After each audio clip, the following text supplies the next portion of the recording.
इश्क जो है वो अपनी हड्डियां जला के उसका सेक महसूस किया जाता है जब मोहम्मद रसूलुल्लाह सल्लल्लाहु अलैहि वसल्लम से बंदा इश्क करता है। जुबान से जतलाने से नहीं हो सकता। ये इश्क की जो दास्तान है ये अपने तन का बालन बना के तहरीर की जाती है, ये जुबान से अदा नहीं हो सकती। ये छोटा बच्चा नबी अलैहिस्सलाम इससे रोज मिलते हैं, रोजाना मिलते हैं, तो 1-2 साल बाद अचानक किसी शदीद बीमारी में मुब्तला हो गया, बीमार हो गया, नबी अलैहिस्सलाम रोज मिलने जाते हैं। तो आप सल्लल्लाहु अलैहि वसल्लम मिलने गए जब एक दिन, तो उनके माथे पर हाथ फेरा, छाती पे हाथ रखा और चलते उनके वालिद को कुछ कहा। तो प्यारे नबी सल्लल्लाहु अलैहि वसल्लम जब चले गए तो उस बच्चे ने अपने बाप से पूछा, अब्बू ये क्या कह गए? अल्लाह के नबी सल्लल्लाहु अलैहि वसल्लम फरमाया, नहीं बेटा तेरे मतलब की नहीं। फरमाया, नहीं अब्बू बताओ, मैं घबराता नहीं हूं। फरमाया, इन्होंने ये कहा कि मेरा तला जो है आज चला जाएगा अल्लाह के पास वापिस,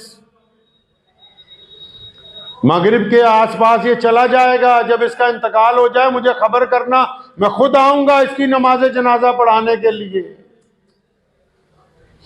उस बच्चे का इश्क देखें, अदब देखें। उसने कहा, अब्बू वो ठीक है कि रसूलुल्लाह ने फरमा दिया और आप मेरे इंतकाल के बाद उनको खबर देने ना जाना, क्योंकि अगर मेरा इंतकाल रात को हुआ और रसूलुल्लाह आराम करते हुए तो काली कमली वाले के आराम में खलल पड़ेगा। आप बिना बताए मुझे दफन कर दें ताकि रसूलुल्लाह सल्लल्लाहु अलैहि वसल्लम के आराम के अंदर खलल ना हो। इंतकाल हुआ, रात के पहले पहर हुआ, तदफीन जनाजा हुआ, तदफीन हुई, रसूलुल्लाह को खबर नहीं दी गई। सुबह को पता लगा। फरमाया, बताया क्यों नहीं? फरमाया, उसकी ख्वाहिश थी कि आप सल्लल्लाहु अलैहि वसल्लम के आराम में खलल न डाला जाए। प्यारे नबी हज़रत मोहम्मद रसूलुल्लाह सल्लल्लाहु अलैहि वसल्लम के साथ जो इश्क सहाबा किराम रज़ियल्लाहु तआला ने करके दिखाया ना, सैयदना हबीब बिन ज़ैद जब मुस्लिमा कज़्ज़ाब के दरबार में पहुंचे और रसूलुल्लाह की चिट्ठी उसको देने लगे, उसने गरूर से कहा कि तुम खुद पढ़ो। और जब हबीब बिन तला ने पढ़ी, उसमें लिखा था कि यह खत है मोहम्मद रसूलुल्लाह की तरफ से कज़्ज़ाब के नाम। अब कज़्ज़ाब तो बदमाश को कहते हैं, कज़्ज़ाब झूठे को कहते हैं, कज़्ज़ाब गुंडे को कहते हैं। बादशाह को गुस्सा आ गया, झूठे नबी को गुस्सा आ गया। उस वक्त कहने लगा, ये अपने लफ्ज वापिस लो जो तुमने इसमें पढ़े हैं। सैयदना हबीब बिन तला ने फरमाया कि जो रसूलुल्लाह ने लिख दिया हो क़यामत आ सकती है, वो लफ्ज तब्दील नहीं हो सकते। इन लफ्जों पे एक बात याद आई। हज़रत मुजद्दिद अल-फसानी रहमतुल्लाह अलैह का एक मुरीद जा रहा था तबलीगी जमात में, तो पूछा, हजरत अब मैं फारिग हो गया हूँ, अपने घर जाऊंगा, क्या करूँ? फरमाया, बस बेटा 2 काम नहीं करना जिंदगी में, एक अल्लाह बनने की कोशिश नहीं करना, एक रसूलुल्लाह बनने की कोशिश नहीं करना। घबरा गया, कहने लगा अस्तगफार नौज़ुबिल्लाह। हज़रत ये कैसे? फरमाया, जो चाहो वो हो जाए, जो चाहो वो हो जाए, ये सिर्फ और सिर्फ अल्लाह की है। इसलिए इंसान को ये चाहिए कि जब वो कुछ चाहता है और चाहे कि जैसे चाहता हूं वैसे ही हो जाए, तो कभी ये कोशिश ना करे, क्योंकि अल्लाह जो चाहते हैं बस वैसे ही हो सकता है, अल्लाह के अलावा ये ताकत किसी को नहीं दी गई। और फरमाया, जो कह दिया वो पत्थर पे लकीर है, जो कह दिया वो पत्थर पर लकीर है, वो तब्दील नहीं हो सकता।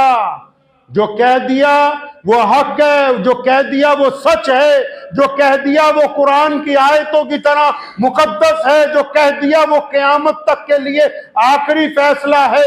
ये अगर सिर्फ अल्लाह ने किसी को अता फरमाई तो सिर्फ मोहम्मदुर रसूलुल्लाह को अता फरमाई। रसूलुल्लाह का कहा हुआ तब्दील नहीं हो सकता। इसलिए जब कोई बात करो और किसी बात पे अड़ जाओ और फिर पता लगे कि गलत है, तो अपनी बात वापस ले लो, क्योंकि जो बात पत्थर पर लकीर है वो सिर्फ रसूलुल्लाह की है, उसके अलावा किसी की नहीं है। तो मुस्लिमा कज़्ज़ाब ने हबीब बिन तला को कहा कि वापस ले लो लफ्ज, और फरमाया, ये तो रसूलुल्लाह ने कह दिए, वापस नहीं होते। जल्लाद को बुलाया, जल्लाद को बुलाया, कहने लगा, ये जो कासिद है हालांकि दुनिया में कानून है, जो सफीर होते हैं, जो एम्बेसडर होते हैं एक दूसरे के मुल्कों में, जैसे मर्जी हालात खराब हो जाएं, कभी किसी एम्बेसडर के खिलाफ कुछ कदम नहीं उठाया जाता। ये दुनिया का कानून है। उसके बावजूद उस बदमाश ने जल्लाद को बुलाया और उसने कहा कि ये जो सामने मोहम्मद रसूलुल्लाह सल्लल्लाहु अलैहि वसल्लम के सफीर खड़े, इनका एक हाथ काटो। तो चुनाचे हबीब बिन जैद रज़ियल्लाहु ताला अन्हु के हाथ की उंगलियां काटी गई। अब फिर वो पूछता है कि अब बता तेरा क्या ख्याल है, ये लफ्ज बदले जा सकते हैं कि नहीं? और फरमाया तू हिल गया, मैं मस्जिद नबी में था, रसूलुल्लाह ने तुझे खत भेजना था, मैं बैठा अपनी छावड़ी में से, छावड़ी में खजूरें बेचते थे, अपनी खजूरें बेचता हूं, मस्जिद नबी में पहुंचा, रसूलुल्लाह ने पूछा कौन है जो कज़ाब तक मेरा खत लेके जाए? तो हजरत हबीब बिन ज़ैद हड़बड़ा के उठे, फरमाया या रसूलुल्लाह मैं जाऊंगा। मुंह में से 2 खजूरें नीचे गिरी। किसी साहबी ने कहा कि अरे भले मान, थोड़ा इंतजार कर लेता। पर मैं अगर इंतजार करता तो मेरी जगह किसी और का नंबर ना आ जाता। तो बादशाह को कहने लगे कि जब मैं घर से चला था तो मेरे 6-7 बच्चे हैं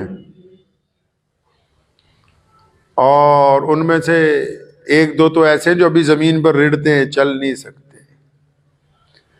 फरमाया जब मैं घर से चला तो मेरे दिल में सिर्फ रसूलुल्लाह सल्लल्लाहु अलैहि वसल्लम की तरफ से दी गई जिम्मेदारी पहुंचाने का शौक था। मैं तो रसूलुल्लाह के हुक्म के शौक में अपने बच्चों तक को मिलना भूल गया, मैं तो उनकी परवाह नहीं की।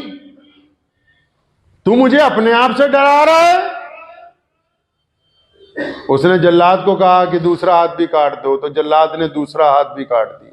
फिर पूछा आप क्या ख्याल है? फरमाया वो तेरा दिमाग खराब है, जिसने कलमा ला इलाहा इल्लल्लाह मोहम्मद रसूलुल्लाह पढ़ लिया, उनका ख्याल तब्दील नहीं किया जा सकता, उनका नहीं ख्याल बदला जा सकता। और जिनके अगर बदलते होंगे तो वो मुसलमान नहीं होते, वो मुनाफिक होते हैं, बेईमान लोग होते हैं। फिर उसने जल्लाद को कहा कि बाजू जो है कंधे से काटो। सैयदना हबीब बिन ज़ैद का बाजू कंधे से काटा गया। फिर पूछता है, खून निकल रहा है तेजी से। फरमाया अब तेरा क्या ख्याल है? फरमाया वही ख्याल है जो रसूलुल्लाह ने फरमाया। फिर दूसरा बाजू काटा, फिर पैर काटे, गिर गए जमीन पर, जिस्म के टुकड़े किए जा रहे हैं। और हबीब बिन ज़ैद पे जब तक रूह बाकी है वो बार बार दोहरा रहे हैं कि जो मोहम्मद रसूलुल्लाह ने कहा बस वही सच है। दुनिया की कोई ताकत किसी ईमान वाले की रगों से रसूलुल्लाह का हुक्म नहीं निकाल सकती। इत्तबा इसको कहते हैं, इत्तबा अपने अमल से तैयार की जाती। उमर रज़ियल्लाहु ताला अन्हु खलीफा बने, मस्जिद नबी की भी तोसी हुई, हजरत अब्बास का घर मस्जिद नबी के साथ था। तो जब बारिश होती थी तो परनाले का पानी गली में गिरता था, लोगों के छींटे पड़ते थे। पुरानी छतें आपने शायद देखी हो, हमने देखी अपने घरों में, उनको मिट्टी से लेपा जाता था, बीच में तूड़ी डाल के। पुराने दौर में जो छतें बनती थी, जब बारिश होती थी तो मिट्टी गारा सारा कुछ ही गली में आता था। तो किसी ने, उमर रज़ियल्लाहु अन्हु खलीफा थे, फरमाया सारी दुनिया में तुम इंसाफ करते फिरते हो, ये नमाजी आते मस्जिद नबी में, ये परनाला लगा हुआ है हज़रत सल्लल्लाहु अलैहि वसल्लम के चचा के घर के बाहर, और ये सारे छींटे हमें पड़ते हैं। तो अब्बास रज़ियल्लाहु अन्हु गए हुए थे कहीं, हजरत उमर रज़ियल्लाहु अन्हु पहुंचे उनके घर, ऊंटनी पे बैठे हुए थे और वो परनाला उखाड़ दिया हाथ से। फरमाया हजरत अब्बास को बोलना कि छत के 4 कोने होते हैं, कहीं भी लगा लें। अब्बास रज़ियल्लाहु ताला अन्हु बाहर से वापस आए, किसी ने आके बताया कि हजरत वो अमीरुल मोमिनीन ने आपके घर का परनाला उखाड़ दिया। तो मुस्कुराए, फरमाया कोई बात नहीं, अभी आएगा खुद लगा के जाएगा। फरमाया अभी आएगा खुद लगा के जाएगा। उमर का फैसला, जिसने बादशाहों को इसलिए सजा दी कि तुमने गुलाम के थप्पड़ क्यों मारा, जिसने अपने बेटे के दुर्रे लगवाए हों, जिसने और खालिद इब्न वलीद और बड़े बड़े मुजाहिदीन जिन्होंने पूरी दुनिया को फतेह किया, जरा सी बात के ऊपर उनको नोटिस भेजा हो, जिससे कैसरो किसरा के बादशाह थर्राते हो, जो 65 लाख मुरब्बा मील का अकेला हुक्मरान हो, जिसके सामने कोई दम नहीं मारता। अब्बास ने फरमाया कोई बात नहीं, अभी उमर आएगा खुद लगा के जाएगा इस पर। सुनने वाला भी बड़ा हैरान हुआ, अच्छा उमर आएंगे? उनके सामने तो जल्दी कोई बोलता नहीं है, वो मुसलमानों के जाओ जलाल वाले खलीफा हैं। मस्जिद नबी में गए, नमाज पढ़ी है, उमर रज़ी अल्लाह ने खुद ही बात छेड़ दी। जैसे हजरत अब्बास बोले, फरमाया हजरत आपसे तो ये तवक्को नहीं थी, आपसे तो ऐसी तवक्को नहीं थी कि घर की छत के 4 कोने होते हैं, आपने परनाला उस तरफ लगवाया, अब जिस तरफ से मस्जिद नबी में लोग आते हैं। अब्बास रज़ी अल्लाह ने फरमाया हाँ उमर, बात तो तुम्हारी भी ठीक है, अब क्योंकि ये सड़क बड़ी बन गई, रास्ते बड़े हो गए, अब इधर से लोग आने लगते हैं, जरूरत थी तुमने उखाड़ दिया, अच्छी बात है। मैं भी बहुत दफा सोचता रहा कि इसको उखाड़ दूं, लेकिन किस्सा ये था कि जब मैं ये घर बना रहा था तो एक दिन प्यारे नबी सल्लल्लाहु अलैहि वसल्लम आ गए और मुझे कहने लगे चचा क्या कर रहे हो? मैंने कहा घर तामीर कर रहा हूं। फरमाया चचा मैं भी कुछ अपने हाथ से कर दूं। तो ये परनाला नबी अकरम सल्लल्लाहु अलैहि वसल्लम ने ये पतनाला अपने हाथ से लगाया, इसलिए मैं तो जब से यही सोचता रहा कि आका के हाथ से लगा है, इसको उखाड़ूं या ना उखाड़ूं। उमर ने जब ये बात सुनी उठ के खड़े हुए, रोने लगे। फरमाया हजरत पहले क्यों नहीं बताया? चीटे पढ़ते हैं, पढ़ते रहे, हमारे लिए तो मोहम्मद रसूलुल्लाह की इत्तबा फर्ज है। ऊंट पर बैठ के गए थे परनाला उखाड़ने, लेकिन अब खुद गए, अपने कंधों पर अमीरुल मोमिनीन ने हजरत अब्बास को खड़ा किया और उस परनाले को वापस उसी जगह लगाया। फरमाया जो मोहम्मद रसूलुल्लाह ने कर दिया उसको तब्दील नहीं किया जा सकता। जो बात नबी अलैहिस्सलातु वस्सलाम ने कर दी, उमर ने कहा ना एक दिन, उमर रज़ी अल्लाह ताला जुमे को खुतबा देने लगे। हसन हुसैन रज़ी अल्लाह ताला अन्हु की उम्र बहुत ज्यादा नहीं थी जब नबी अलैहिस्सलाम का इंतकाल हुआ। हजरत हुसैन रज़ी अल्लाह ताला अन्हु नौजवान थे, आए और देखा इतने भी नौखेज थे, देखा खुतबा दे रहे हैं, अपने नाना की याद आ गई, फरमाया नीचे उतरो मेरे नाना के मेंबर से। उमर रज़ी अल्लाह ताला फौरन नीचे उतरे। फरमाया शहजादे, फरमाया तुम अपने नाना के मेंबर पे जाके खुतबा दो। फरमाया मेरे तो नाना का कोई मेंबर ही नहीं है। फरमाया अच्छा नहीं है तो फिर कोई बात नहीं, हमारे नाना के मेंबर पे खड़े हो जाओ। इसको इत्तबा कहते हैं। इसके रसूल इस तरह का होता है। एक दिन शिखर दोपहर समझते हैं, दोपहर के 2-2:30 बजे जब तेज आंधी चलती है, रेत की जब गर्मी शिद्दत के साथ होती है, उस वक्त हजरत उमर रज़ी अल्लाह ने कैबिनेट की मीटिंग बुलाई और सबको बुला के क्या कहते हैं, फरमाया जब मैं छोटा था मेरे बाप ने कहा कि इन 5 ऊंटों को लाइन में लगाओ। मैंने ऊंटों को लाइन में लगाया, जब पहला ऊंट खड़ा किया तो दूसरा हिल गया, दूसरे को खड़ा किया 5वां हिल गया, 5वां दुरुस्त किया, तीसरा निकल गया। तो मेरे अब्बा ने जोर से चपत लगाई कि उमर तेरे से 5 ऊंट लाइन में नहीं लगाए जाते। पर मैं आज मैं इतने बड़ी जमीन का अमीरुल मोमिनीन हूं, ये मेरी औकात की बात नहीं, ये तो मोहम्मद रसूलुल्लाह ने अता फरमाया। नबी अलैहिस्सलातु वस्सलाम ने कहा ना जंग के मौके पे, फरमाया लाओ अपने घर से जो जो माल है लेके आओ। तमाम सहाबा लेके आए और जब अबू बकर आए ना, जब अबू बकर आए तो हजरत मोहम्मद रसूलुल्लाह को जिब्रील ने पहले आके बता दिया। जिब्रील जब आए फरमाया अस्सलामु अलैकुम या रसूलुल्लाह। नबी अलैहि सलाम ने देखा जिब्रील ये टाट के कपड़े क्यों पहने? जिब्रील को रसूलुल्लाह ने पूछा ये टाट के कपड़े क्यों पहने? फरमाया या रसूलुल्लाह आपका जो दोस्त है ना अबू बकर, जब आपने कहा कि अपने माल लेके आओ घर से तो सारा कुछ ही ले आया, और जब चलने लगा तो उनका लिबास कीमती था वो भी माले गनीमत में दे दिया, टाट पहन लिए। जब अबू बकर ने टाट पहना, अल्लाह ने हुक्म दिया कि आज सारे फरिश्ते टाट पहनो, और अल्लाह चाहते हैं कि आप अबू बकर से पूछें कि अबू बकर अल्लाह से राजी है। अल्लाह ने सलाम भेजा है इसे। अब हजरत अबू बकर जब आए तो रसूलुल्लाह ने क्या पूछा, पता है मामला, पता है रसूलुल्लाह सल्लल्लाहु अलैहि वसल्लम को सारा। फिर भी हजरत अबू बकर से पूछा, अबू बकर क्या लेके आए? उमर भी मौजूद है, उमर क्या लाए? उस्मान भी मौजूद है, क्या लाए? या रसूलुल्लाह इतने सौ ऊंट, इतने सौ अनाज की बोरियां। उमर से पूछा या रसूलुल्लाह जितना कुल सरमाया है। हजरत उमर ने फरमाया या रसूलुल्लाह जितना कुल सरमाया, सारी जायदाद, सारे जानवर, सारे अनाज, सारे गुलाम। फरमाया या रसूलल्लाह कुल सरमाए का आधा आधा कर दिया, आधा आपके लिए ले आया हूं, आपने मांगा है, आधा घर वालों के लिए छोड़ आया हूं। और हजरत उमर सोच रहे थे, फरमाते हैं कि मैं सोचे आज अगे निकल जाना है, आज अगे निकल जाना मित्रा ने, इतना ज्यादा माल लाए, हर चीज आधी आधी कर दी। फरमाया आज देखते हैं अबू बकर क्या लेके आते हैं। तो जब उमर से पूछने के बाद रसूलुल्लाह ने हजरत अबू बकर से पूछा कि अबू बकर आप क्या लेके आए। फरमाया या रसूलुल्लाह जितना कुछ था, जितनी जायदाद थी, जितने जानवर थे, जितना माल था, जितने कपड़े थे, जितने गुलाम थे, जितना अनाज था, या रसूलुल्लाह सबका सब, सारा कुछ 100% या रसूलुल्लाह आपकी खिदमत के अंदर पेश है। और फरमाया घर के लिए क्या छोड़ के आए हो? कुर्बान जाऊं अबू बकर पर। और फरमाया या रसूलुल्लाह घर वालों के लिए अल्लाह और उसके रसूल को छोड़ के आया। घर वालों के लिए अल्लाह और उसके रसूल का नाम काफी है। मोहम्मद रसूलुल्लाह सल्लल्लाहु अलैहि वसल्लम के आशिकों ने तारीख तय की है। आज पूरी दुनिया में इस्लाम इसीलिए कायम है। मैं अक्सर बताया करता हूं, ये मसाजिद, ये बड़े बड़े लोग उम्रा करने जाते हैं, ये बड़े बड़ी दीनी तहरीकें, ये सब बात की बातें हैं। जब तक रसूलुल्लाह से इश्क जो है वो जुनून की हद तक कायम रहेगा, इस्लाम दुनिया का सबसे बड़ा दीन बना रहेगा।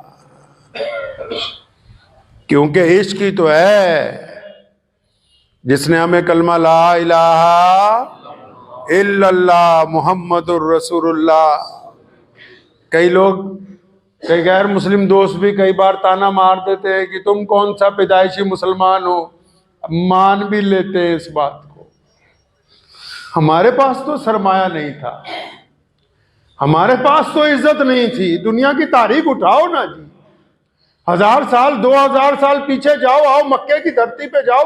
कौन है जो बिलाल को ये कह सकता है कि तू भी बैतुल्लाह में चला जा? लोग कहते हैं काला है, हबशी है, ये नहीं जाएगा अंदर। कौन है जो कह सकता है कि उसामा और अबू बकर सिद्दीक एक थाली में खा ले? लोग कहते नहीं, उसामा गुलाम है, काला है, इसकी क्या हिम्मत हो सकती है कि एक बिल्कुल खूबसूरत आदमी के साथ बैठ के खाना खा ले? हमारी औकात क्या है, हमारी हैसियत क्या है?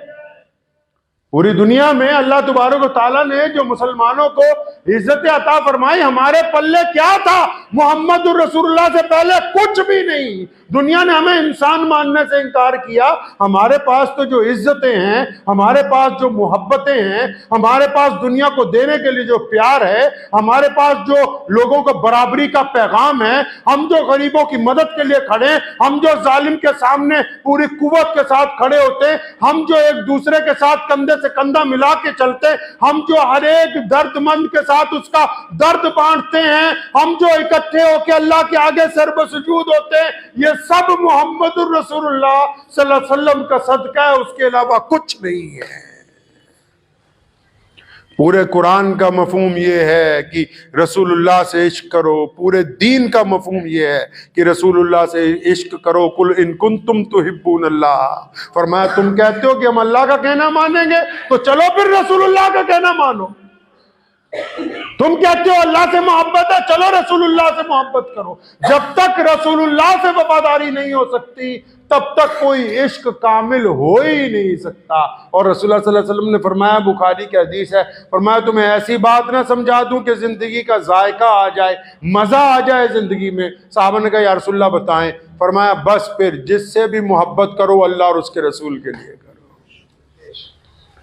जिससे भी मोहब्बत करो अल्लाह और उसके रसूल के लिए। कोई किसी मजहब का मानने वाला हो, कोई उसका रंग हो, कोई उसकी जात हो, हमने ये समझ के मोहब्बत करनी कि हमारे नबी अलैहिस्सलाम ने फरमाया कि हम मजलूमों की मदद करने वाले, हमारे नबी अलैहिस्सलाम ने फरमाया कि हम भूखों को खाना खिलाने वाले, हमारे नबी अलैहिस्सलाम ने फरमाया कि हम जालिम का जवाब देने वाले, हमारे नबी अलैहिस्सलाम ने फरमाया कि हम नफरत की बजाय मोहब्बत को तकसीम करने वाले। जो अमल करें वो इस नीयत से करें कि हम मोहम्मद रसूलुल्लाह सल्लल्लाहु अलैहि वसल्लम और अल्लाह की रजा के लिए। अगर इस नीयत के साथ करेंगे, हमेशा याद रखें, अल्लाह दिलों में जानता है इश्क को। इश्क क्या है, रसूलुल्लाह से इश्क क्या है? रिश्वत के पैसे सामने पड़े हों, लेने भी आसान हो, हराम के पैसे सामने पड़े हों, लेने भी आसान हो, जिना की तैयारी हो, करना भी आसान हो, ठगी मारने की तैयारी हो, करनी भी आसान हो, बदकारी का इरादा हो और करने का मौका भी हो, गुनाह मयस्सर आ जाए, ताकत भी हो गुनाह करने की, उस मौके पे आके जब बंदा अल्लाह और उसके रसूल सल्लल्लाहु अलैहि वसल्लम की रजा के लिए कि मुझसे मेरा रब नाराज ना हो जाए, मेरे आका सल्लल्लाहु अलैहि वसल्लम के हुक्म की नाफरमानी ना हो जाए, जब यहाँ पर इनकार करता है तो यो सिग्नल वहां पहुंचता है कि वो फला बंदा जो है वो आशिक रसूल सल्लल्लाहु अलैहि वसल्लम। समझे बात को आप? ऐसे नहीं सिग्नल पहुंचना, ऐसे तो लाउड स्पीकर पे शोर मचाया जा सकता है, कोरमा हलवा बिरयानी खिलाई जा सकती है, वो तो यहां से फरमाया इन्नमल आमालु बिन्नियात, यहां से बात पहुंचनी है। रसूलुल्लाह सल्लल्लाहु अलैहि वसल्लम के रोजे मुबारक में जो कचहरी लगती है ना रोजाना, जहां फाइलें पेश की जाती है उम्मत की, वहां तो यहां से बात पहुंचनी है। तो पहले अपने किरदार को मजबूत कीजिए। सहाबा किराम रज़ी अल्लाह तआला अन्हु का किरदार जो था वो ऐसा था, अल्लाह तबारक व तआला ने उनको कह दिया रज़ी अल्लाह अन्हुम व रज़ूअन, फरमाया या रसूलल्लाह इनको बताओ कि मैं इनसे राजी हूं क्योंकि ये मुझसे राजी हो गए। तो हमेशा इस बात को ज़हन नशीन कर ले कि हमारी जिंदगी का म्यार इश्क रसूल सल्लल्लाहु अलैहि वसल्लम होना चाहिए। करेंगे ना इंशाअल्लाह। दिल में अल्लाह ने मीटर लगा दिया है, जो बददियांती आती है उसको अल्लाह और उसके रसूल के लिए छोड़ दीजिए। तो इसका मतलब आप आशिक हैं रसूलुल्लाह के, आप आशिक हैं रसूलुल्लाह के। अगर बददियांतियां किए भी जा रहे हैं, बुल्ले शाह की एक बात मुझे हमेशा बहुत अच्छी लगती है। बुल्ले शाह रहमतुल्लाह अलैह ने दो लफ्जों में बात खत्म की, फरमाया नमाज भी नीति जाने हो, ठगी भी कीती जाने हो, आकी कीती जाने। अपनी नीयत को पाक करके हजरात साहबा इकराम रज़ियल्लाहु तआला अजमईन के वाक़यात पढ़े। इंसान की कुव्वत फतेह में नहीं होती, इंसान की कुव्वत अपने अकीदे पर कायम रहने से होती। जाहिरी तौर पर कोई भी बंदा ताकत हासिल कर सकता है, लेकिन असल ताकत वो है कि बंदा अपने अकीदे पर कायम रहे, बंदा दूसरे को तकलीफ पहुंचाने वाला ना हो।